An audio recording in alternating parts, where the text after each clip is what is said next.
son légitime défense, c'est-à-dire qu'on croit d'abord les policiers avant les voyous, on a proposé les peines planchées, les peines minimales. Pourquoi vous les avez pas votées? Moi, le rapport que vous évoquez sur les peines planchées, vous savez qui les a mis en place en premier?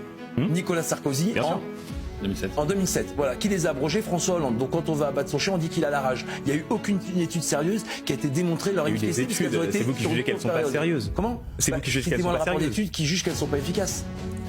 D'accord. Bon, vous avez beaucoup de carences quand même. Mais ce que je veux dire, c'est que quand on parle de sécurité, c'est sérieux, M. Isard. Je crois que M. Macron, votre parti et vous-même, vous n'avez pas pris conscience des enjeux de sécurité pour les plus faibles et les plus vulnérables. Nous, on connaît, moi je suis policier, on est protégés. Les gens qui n'ont que la République et que la France et l'État, moi je viens d'un milieu modeste, dans une cité du nord de la France, j'avais que les policiers de la République pour me protéger. Et je pense qu'aujourd'hui, c'est le cas de tous les Français, ça. Je sais pas, elle est tellement confortable la position que vous prenez. Tous les Français ont besoin d'être protégés.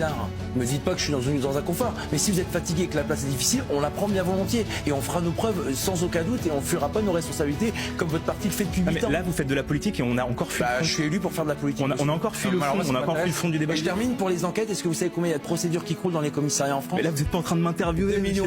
Non, mais vous avez la prétention de dire comment changer le quotidien des Français, donc c'est bien de savoir. Il faut faire des enquêtes, mais les officiers de police judiciaire croulent sur la paperasse judiciaire. Monsieur Darmanin n'a fait aucune réforme de la simplification de la procédure pénale, ni Monsieur Dupond-Moretti, à part favoriser les voyous, se faire appeler par les détenus.